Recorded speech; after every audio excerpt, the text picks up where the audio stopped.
ত্রয়োদশ কেন্দ্রীয় সম্মেলন অনুষ্ঠিত হলো ত্রিপুরা মোটর শ্রমিক ইউনিয়নের। রবিবার আগরতলার মুক্তধারা অডিটোরিয়ামে আয়োজিত হয় এই সম্মেলন। এদিন সম্মেলনে উপস্থিত ছিলেন সিআইটিইউ রাজ্য সভাপতি মানিক দে, রাজ্য সম্পাদক শঙ্কর প্রসাদ দত্ত সহ অন্যান্য নেতৃত্ব। মোটর শ্রমিকদের বিভিন্ন দাবি দেওয়া ও অধিকার নিয়ে আলোচনা হয় এই সম্মেলনে।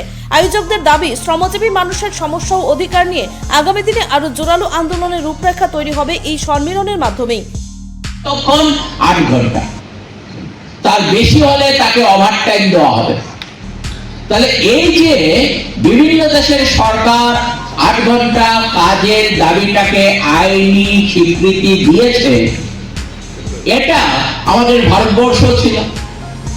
এখন ভারতবর্ষের এই বর্তমান বিজেপি সরকার সেখানে এটাকে পাল্টে দিয়ে কি করলো, প্রত্যেকটা জায়গাতে ব্যবস্থা রাখলো, আইনের মধ্যে ব্যবস্থা রাখলো যে ইচ্ছে করলে পরেই বিভিন্ন রাজ্য সরকারগুলো এটাকে 12 ঘন্টা পর্যন্ত কাজের যদি কেউ করার, তাহলে সেখানে তাদের বিরুদ্ধে যে মালিক করাবেন তার বিরুদ্ধে শাস্তিমূলক ব্যবস্থা নেওয়া যাবে না।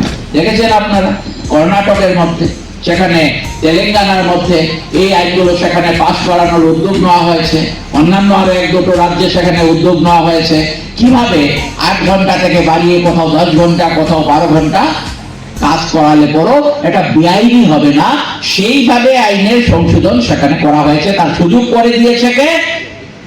ওই যে কোর্ট তৈরি হয়েছে 4টি, সেখানে সুযোগ করে দেওয়া হয়েছে। ব্যুরো রিপোর্ট, অবিরাম 24x7।